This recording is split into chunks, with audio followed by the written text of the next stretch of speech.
चांद देख रही हो मुश्किल? आज तुम्हारे चेहरे पे इस चांद से ज्यादा रोशनी थी और तुम्हारी आंखों में इस आसमान के तमाम सितारों से ज्यादा चमक। और तुम्हारी मुस्कुराहट देख के दिल चाह रहा था कि क्या दिल चाह रहा था? दिल चाह रहा था कि तुम्हें सबकी नजरों से बहुत दूर ले जाऊं। पता है तुम्हें मुझे, मेरे पेरेंट्स बिल्कुल माइंड नहीं करते अगर हम लॉन्ग ड्राइव पे जाते या फिर आइसक्रीम खाने पे।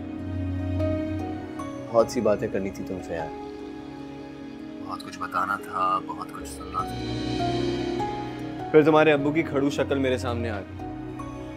वैसे हद है यार, जो बाप अपनी बेटी को एंगेजमेंट रिंग पहनते हुए नहीं देख सकता, वो भला मेरे साथ लॉन्ग ड्राइव पे जाने की परमिशन क्या देता। बस यही सोचकर सब्र का घूंट पी लिया मैंने। प्लीज इर्तिजा, मेरे अब्बू जी यहाँ, प्लीज ऐसे तो नहीं कहें। भाई फिलहाल तो वो मेरे और तुम्हारे रोमांस के बीच में सबसे बड़ी और ऊंची दीवार है। वैसे एक बात तो बताओ, वो कभी हंसते मुस्कुराते भी हैं या हमेशा ऐसे ही रहते हैं? ऐसा नहीं है, अब्बू जी बहुत अच्छे हैं। ऊपर से कितने ही सख्त नजर आए, उनका दिल बहुत नरम है और अपनी औलाद की तकलीफ पे तो तड़प के रह जाते हैं। हाँ भाई, और चूंकि मैं उनकी औलाद नहीं हूं तो मेरा दर्द और तकलीफ नजर नहीं आती उन्हें, वरना वो मुझसे खुद कहते, जाओ इर्तिजा बेटा, मुश्क को लॉन्ग ड्राइव पे ले जाओ, तुम दोनों को वक्त गुजारने की पूरी पूरी इजाजत है। हंस लो मुश्क, तुम भी हंस लो, मेरी बेबसी पे तुम भी हंस लो यार। तुझे पता है तुम्हारी हंसी भी किसी मौसीकी से कम नहीं है। एंजॉय करूंगा मैं इसे।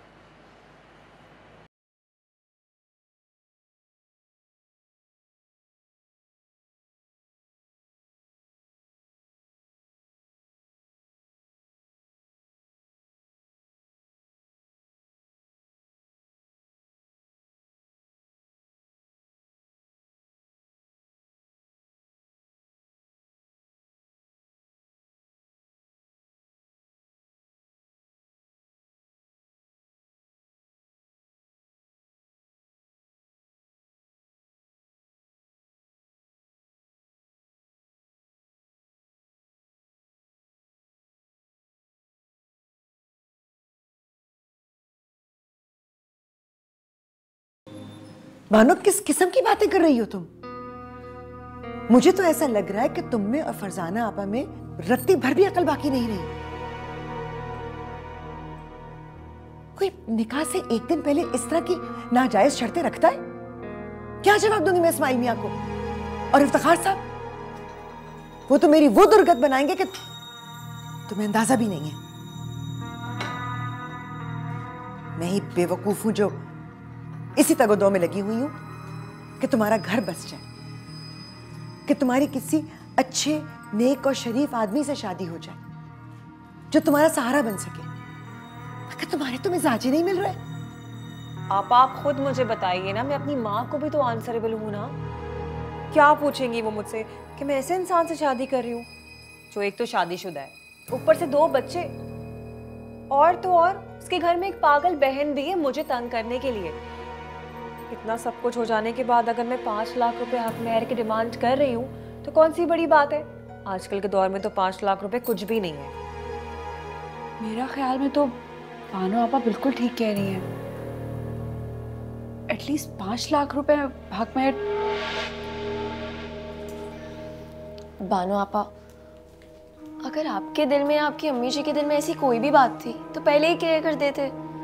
कल तकरीब है, उन्हें कैसा लगेगा कि इस तरह लड़की वाले शर्तें बांध रहे हैं? उन्हें लगेगा कि हम उनकी मजबूरियों का फायदा उठाकर ब्लैकमेल कर रहे हैं। इस्माइल भाई समझेंगे कि हम सब उन्हें फंसा रहे हैं। फंसा रहे हैं?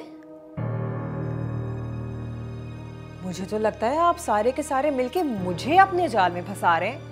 भाई मुझे एक बात बताएं, मुझे क्या मिल रहा है शादी से? ना जेवर, ना रुपया, ना पैसा। क्या मिल रहा है भला मुझे शादी से? कुछ भी तो नहीं। इतने अच्छे नेक शरीफ इंसान आपको नजर नहीं आ रहे बानो आपा? आपकी नजरें तो खाली दुनियावी चीजों पर ही रह गई हैं। आपा मुझे लगता है इफ्तिखार भाई आ गए हैं। उनके सामने मैं ऐसी बातें करती हुई अच्छी तो नहीं लगूंगी ना। मैं कमरे में जाके बैठ रही हूँ, लेकिन बता रही हूँ एक बात, मैं 5 लाख हक मेहर के बगैर शादी नहीं करूंगी। वालेकुम अस्सलाम। आइए इस्माइल मियां, बैठिए, तशरीफ रखिए। वो थोड़ी परेशानी थी इसलिए आपको फ़ोन करके बुलाया है। इफ्तिखार साहब के सामने बात नहीं कर सकूंगी, वो होंगे तो एक हंगामा हो जाएगा और सबसे पहले मैं ही उसकी जद में आऊंगी। आप फिक्र ना करें। आप कोई भी बात है आप मुझे बता सकती हैं। मैं पूरी कोशिश करूंगा कि आपकी परेशानी जितनी जल्दी दूर हो सके।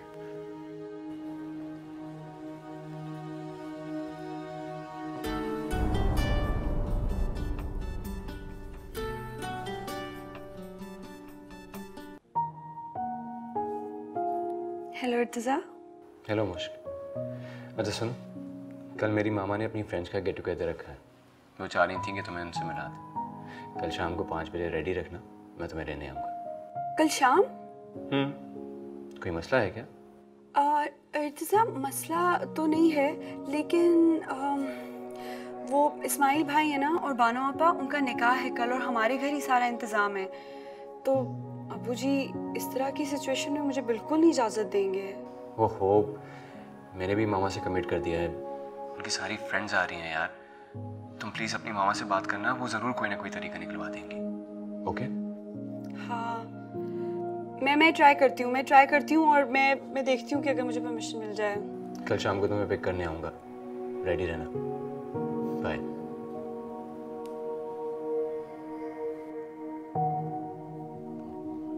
ये बात है। मैं आपसे बहुत शर्मिंदा हूँ इस्माइल मियां। मेरी तो खुदा गवाह यही कोशिश थी कि आपकी परेशानियां किसी तरह से कम हो जाएं, मगर मुझे लग रहा है कि मेरी वजह से तो ये बढ़ती जा रही हैं। नहीं आप ऐसी कोई बात नहीं है। ठीक है, अगर बानो साहिबा को ये लगता है कि इस तरह करने से उनका मुस्तकबिल महफूज हो सकता है तो ठीक है। मैं 5 लाख हक मेहर देने के लिए तैयार हूं। वैसे भी गीती के इलाज के लिए जो ऑफिस से लोन लिया था वो तो इस्तेमाल हुआ ही नहीं। ऐसे का वैसे ही पड़ा हुआ है। गीती भी किसी का एहसान लिए बगैर ही चली। आप हिम्मत रखें, नियत नेक होना तो सब कुछ ठीक हो जाता है। बानो बुरी लड़की नहीं है, बस लड़कियों के चाव होते हैं ना, धूमधाम से शादी करना चाहती है, बस और कुछ भी नहीं। पापा, गीती के बाद मेरे लिए शादी करना ऐसा ही है जैसे आग का दरिया पार करना हो। और आग का दरिया सहरा लगाकर, ढोल ताशे बजाकर, मेला लगाकर नहीं पार किया जाता।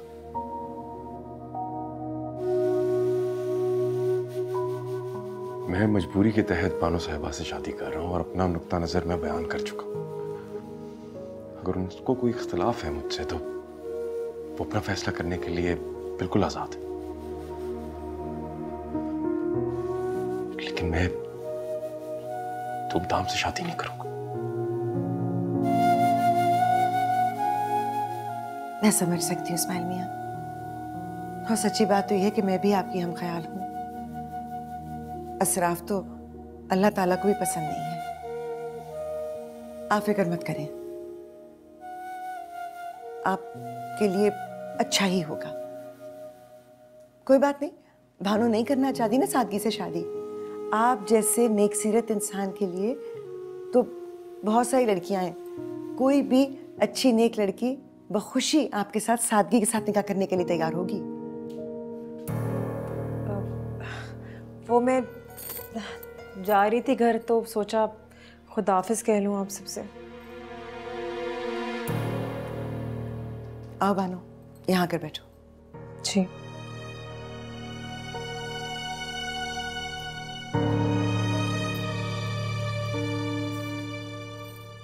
देखो बानो,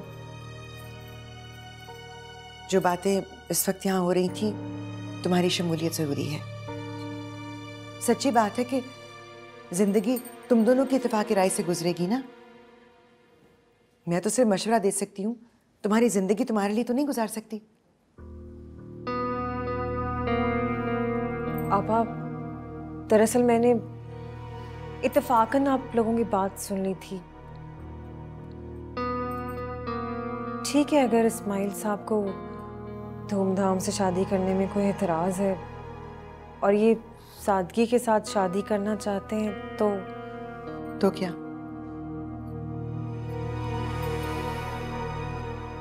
तो जैसे इनकी मर्जी, मैं इनकी मर्जी में खुश हूँ। मैं सादगी के साथ निकाह करने के लिए तैयार हूँ। इनसे पूछ लीजिए किस दिन निकाह करना चाहते हैं। शाबाश,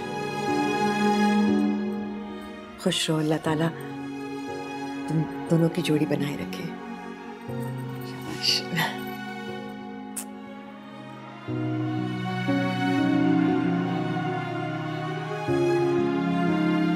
जिस बेहूदगी से तुम अपने मामलात निपटा कर आई हो ना बीबी, अब हमें बताने की कतई जरूरत नहीं है। जाओ मस्जिद, पढ़वा लो मौलवी से निकाह। तो छुआरे हमें मिलेंगे, हम खा लेंगे, नहीं मिलेंगे तो ना सही। सूखे मुंह फातिहा खानी कर लेंगे, अल्लाह अल्लाह खैर सल्ला। तो और क्या करती अम्मी मैं? फिलहाल तो मैंने नेक परवीन बन के सारे मामला संभाल लिए। अच्छा, तो नेक परवीन, आगे नेकी बदी के क्या इरादे हैं फिर आपके? इरशाद कीजिए, कीजिए इरशाद। सोचा है कि निकाह से पहले ना हक में तय करवा के मैं सारी कसर निकलवा लूंगी, याद रखिएगा। तुम कहीं कसर निकाल ही ना लो, दूसरी पार्टी भी कंजूस पूरी मक्खी चूस है। कौन? वो इस्माइल मियाँ? हाँ तो और किसकी बात कर रही हूँ? इस्माइल मियाँ की ही बात कर रही हूँ। कसम से अम्मी, उन पे ना मैं मर मिटी हूँ। वरना आपकी बानो इतनी जल्दी सरेंडर कर दे ना, ऐसा नहीं हो सकता। वैसे अम्मी जी, सौदा बुरा नहीं है। अगर मुझे खाली हाथ भी उनके साथ जाना पड़े ना तो मुझे कबूल है, राजी हूँ मैं। हाय अल्लाह, मैं सदके जाऊं मेरी शमी मारा। बुढ़ी आई शमी मारा कहीं की। चल दफा, चाय बना के ला मेरे लिए। वैसे इतने बुरे भी नहीं है वो। चाय बना के ला, दफा यहाँ से। चाय बना के ला। ठीक है।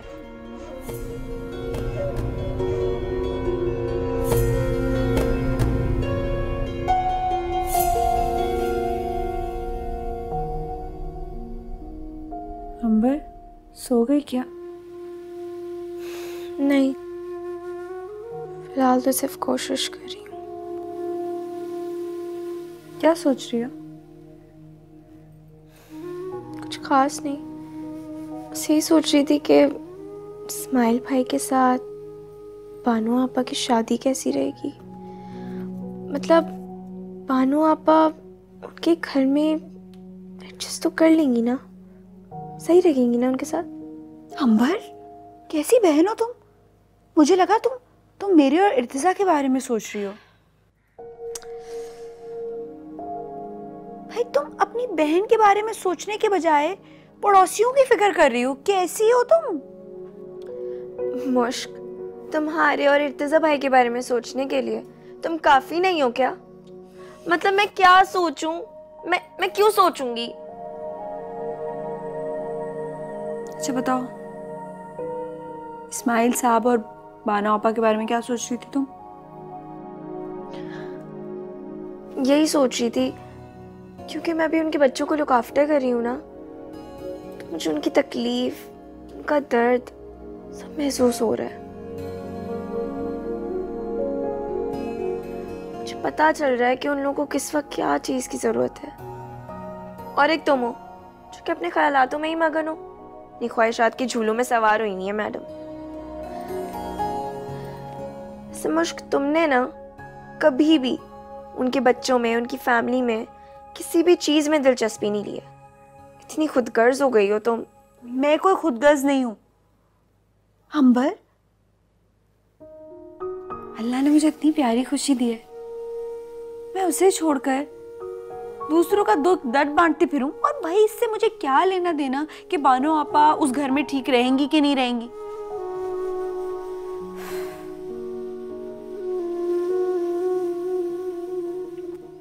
वैसे अंबर, अगर तुम्हें इस्माइल साहब का ज्यादा ही दुख महसूस हो रहा है तो बानो आपा की जगह तुम शादी कर लो। मुश्क मतलब सीरियसली तुमसे बात करना बेकार है। सॉरी मुश्क हटो। सॉरी मेरी प्यारी बहन, नाराज नहीं हो, चलो नाराज हो, मान जाओ ना। अच्छा तुम भी तो हर वक्त लेक्चर देती रहती हो मुझे।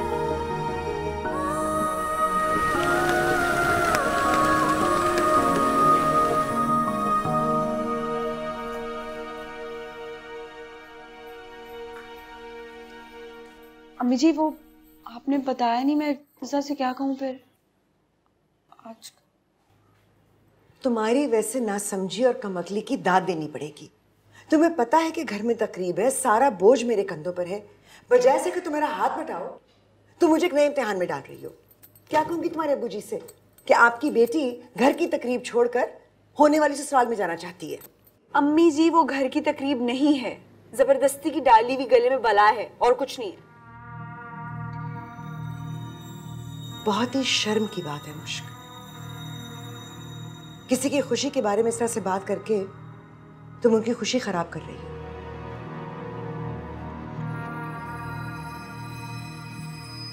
अच्छा एक काम करो,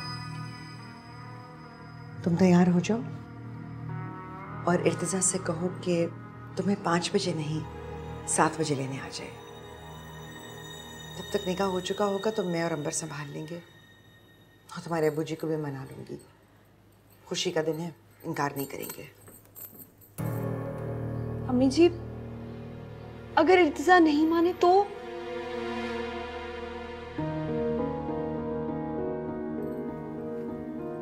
अब अंदाजा हुआ तुम्हें कि एक औरत को किस किस तरह कहां कहां से संभल कर गुजरना पड़ता है। उसे मनाना अब तुम्हारा काम है।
सेरक, क्या कर रही थी तुम इसके साथ?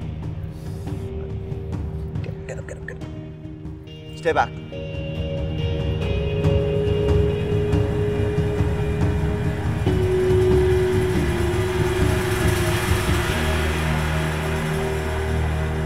अम्मा मैं क्या करूं, मैं तो तैयार होने जा रही थी। उस अनवर कमबख्त को भी अभी शादी के लिए हामी भरनी थी।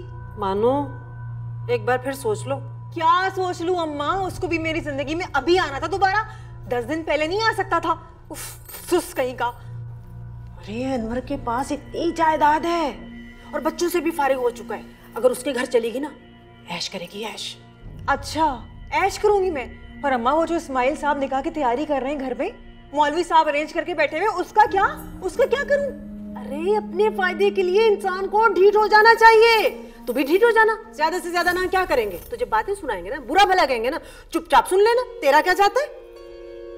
तो आपके कहने का मकसद ये है कि इस्माइल साहब को छोड़ के मैं उस मोटे के साथ शादी कर लूं, जिसकी इतनी बड़ी, अल्लाह माफ करे, इतनी बड़ी उसकी तोंद है। 10 साल से तो मैं उसको देख रही हूँ अपने ऑफिस में, वैसे का वैसा ही है। अरे आप दोनों की शक्ल तो कंपेयर करें, कहाँ इस्माइल साहब खुश शक्ल और कहाँ वो। तौबा तौबा, नहीं मैं नहीं कर सकती। जो अभी नहीं बदला वो बाद में क्या बदलेगा, उससे बाद में क्यों उम्मीद लगाऊं मैं। अरे बेवकूफ, खाते पीते आदमियों की तोंद होती है। मेरा तजर्बा तो यही कहता है भाई। पता नहीं किस मुश्किल में फंस गई हूं मैं।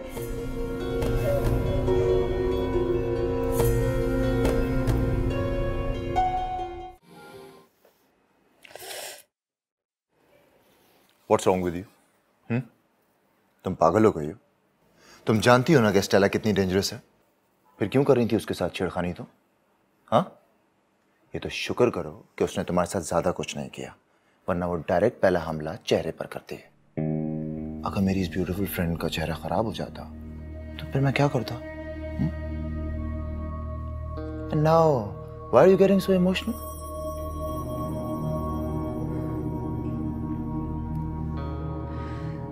काश नोमी। What काश? इस वर्ड को अपनी डिक्शनरी से निकाल दो। You'll feel much better. शायद तुम ठीक कह रहे हो। काश तुम मुझे इस तरह धोखा ना देते तो आज मैं इतनी डेस्परेट नहीं होती Nomi. Somebody's feeling desperate. Interesting. Pretty interesting. I've got just the right thing for you. अच्छी खासी खाती पीती है बानो आपा, पता नहीं क्या तुक थी उनका निकाह हमारे घर रखने की। अम्मी को भी ना हर चीज में, हर मसले में पड़ने की आदत है। सारा काम हमें करना पड़ रहा है। बहुत बहुत शुक्रिया। I'm really sorry कि आप लोगों को मेरी वजह से इतनी ज़हमत उठानी पड़ रही है। वो बच्चे नहीं आए आपके साथ? नहीं, वो घर पे हैं। उनको साथ लाना मैंने मुनासिब नहीं समझा। नए कपड़े देखिए मेरे। बहुत अच्छे। मैं दुल्हन हूँ, दुल्हन मेरी शादी है। और आप इधर आके ये क्या कर रही हो तुम? जाओ यहाँ से। आप रहने दीजिए, मैं उठा लेता हूँ। I'm so sorry। आपने ऐसे इतना मोहिनी को डांट दिया।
मुझे क्या हुआ?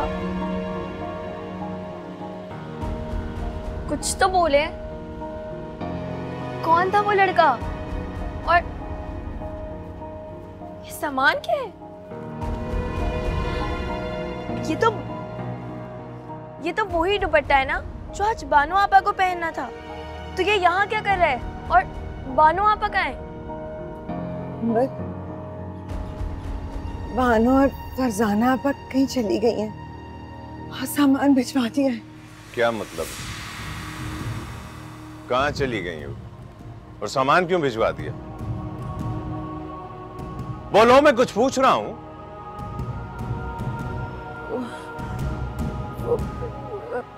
बानो फरजाना आपा कहीं चली गई है।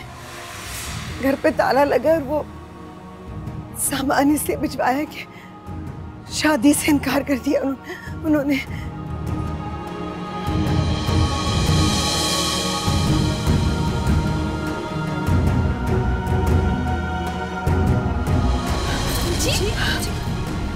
मुझे आपकी तबीयत ठीक नहीं लग रही मुझे। आप अंदर चलें प्लीज।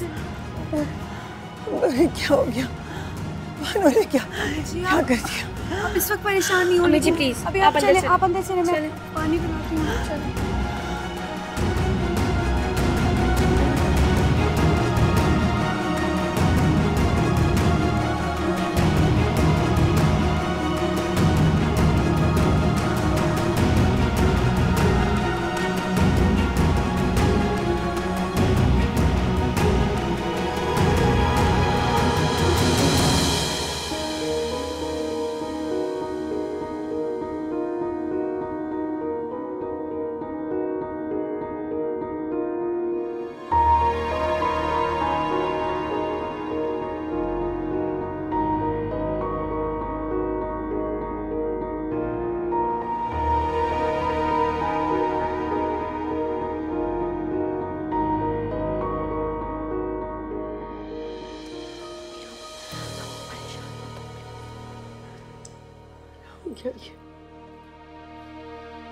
बस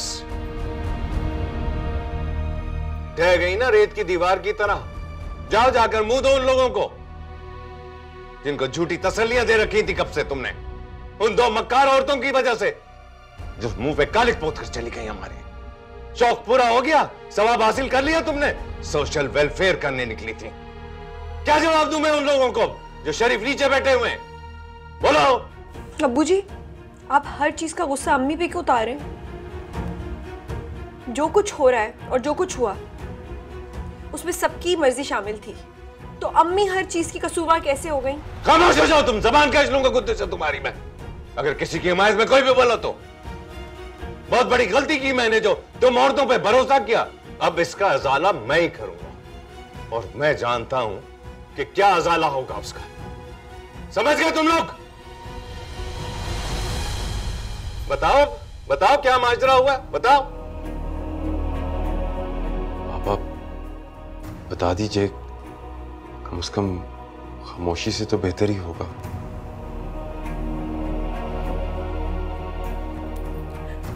इस्माइल मियां,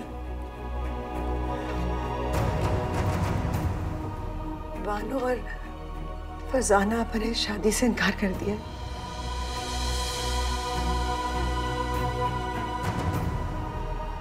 पता नहीं कहाँ चली गई हैं दोनों। घर पे भी ताला लगा हुआ है। वो आपने जो जेवर और कपड़े भिजवाए थे निकाह के लिए, वो उन्होंने वापस भेज दिए।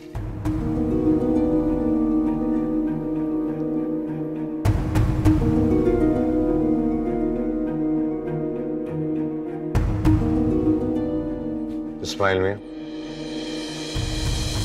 जरा रुक जाइए।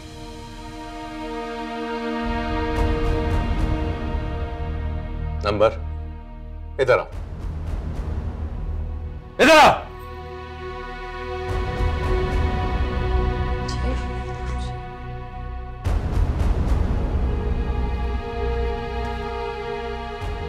ये हमारी गलतियों का कफ़ारा। जी क्या? आपका निकाह अभी इसी वक्त मेरी बेटी अंबर के साथ होगा। ये क्या कह रहे हैं अब्बू जी आप? खामोश हो जाओ। मेरे पास इस वक्त इस्माइल मियां की और अपनी इज्जत बचाने का और कोई रास्ता नहीं है। और खबरदार कोई बीच में ना बोले। हाथ छोड़ा, हाथ छोड़े मैं कह रही हूँ उसका।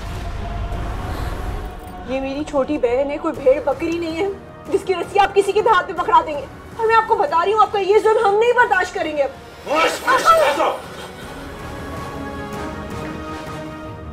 अब ये क्या कर रहे हैं आप? खुदा का वास्ता ऐसा ना करें। अंबर मेरी छोटी बहनों जैसी है, आप ऐसा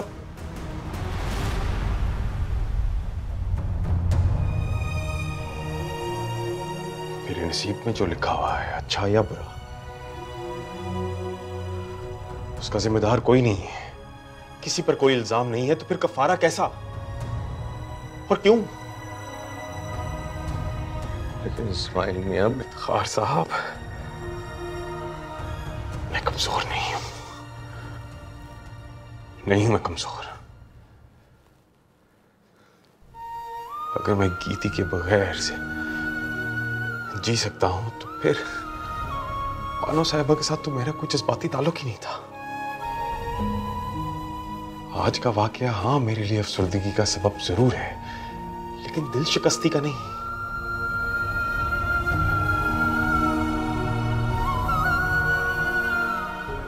जहां तक बात रही इज्जत और जिल्लत की, तो वो तो अल्लाह के हाथ में ही है ना। कोई बशर इज्जत या जिल्लत में इजाफा नहीं कर सकता।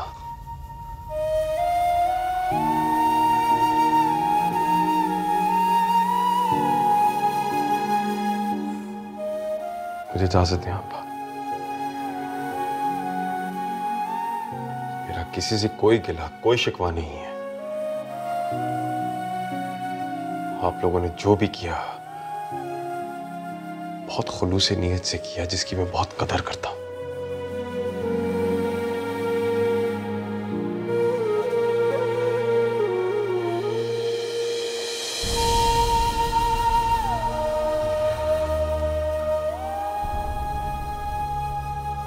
बहुत बहुत शुक्रिया आपका।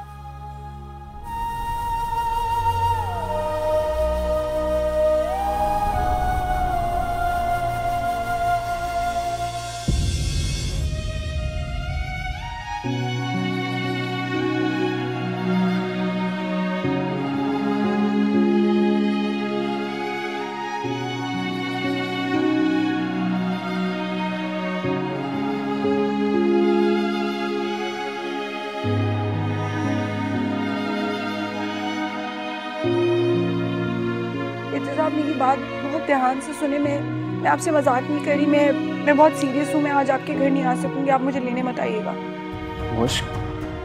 मुझे क्या कह रही हो तुम? मामा ने मुझसे कहा है कि तुम्हें फौरन से पिक करके ले आओ। उनकी सारी गेस्ट आ गई हैं, सब वेट कर रही हैं तुम्हारा। तुमसे मिलवाना है सबको और तुम अभी मुझसे कह रही हो कि तुम नहीं आ सकती। प्लीज यार, सबके सामने शर्मिंदा ना करवाना मुझे। नहीं, मैं बिल्कुल भी शर्मिंदा नहीं करना चाहती। मैं तो खुद बहुत शर्मिंदा हूँ आपसे। मैं आपसे मिलूंगी, मैं आपको बाद में सारी बात समझाऊंगी, लेकिन प्लीज अभी आप समझने की कोशिश कीजिए। आप मेरी तरफ से गज़ाल आंटी से सॉरी कर दीजिएगा। मैं बहुत शर्मिंदा हूँ। आप और प्लीज मुझसे नाराज मत हो इंतज़ाम।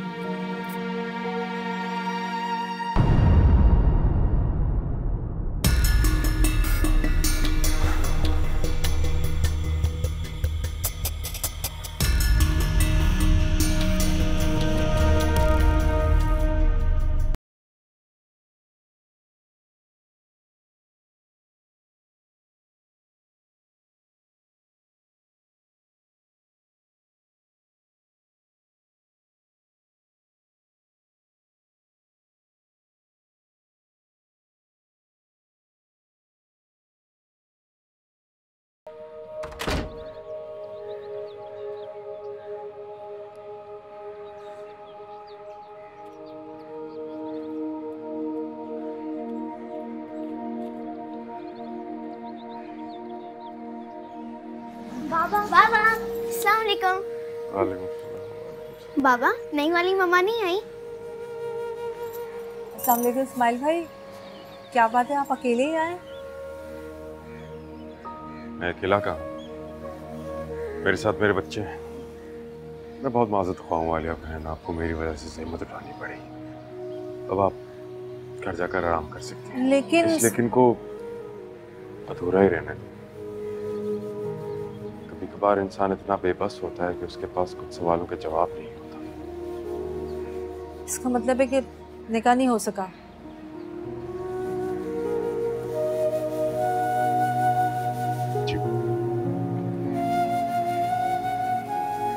आंटी जी बेटा। क्या हमारी नई वाली अम्मी नहीं आएंगी? क्यों नहीं आएंगी, जरूर आएंगी। तुमने ही कहा था ना कि तुम इन्हें मम्मा नहीं बोलोगे। देख लिया, अब वो तुमसे नाराज हो गई।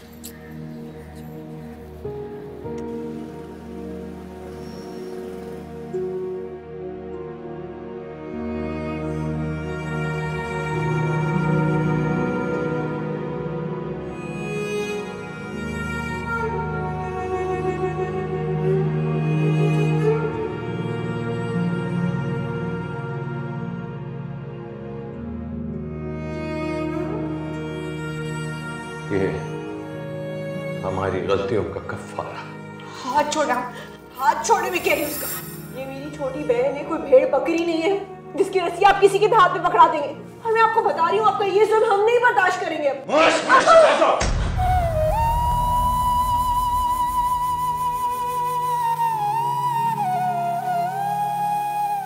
मेरे नसीब में जो लिखा हुआ है, अच्छा या बुरा,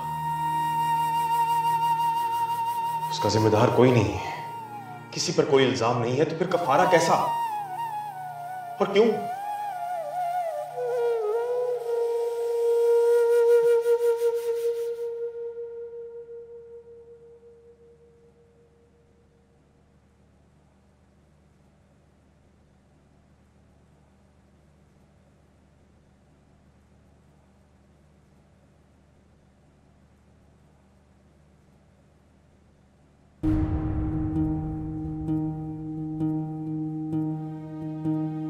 इस घर के सारे फैसले हमेशा आपने अकेले ही किए हैं। मैं कभी कुछ नहीं बोली, लेकिन अब मामला जवान औलाद का है तो मुझे अपनी चुप तोड़नी पड़ेगी। मुस्कान,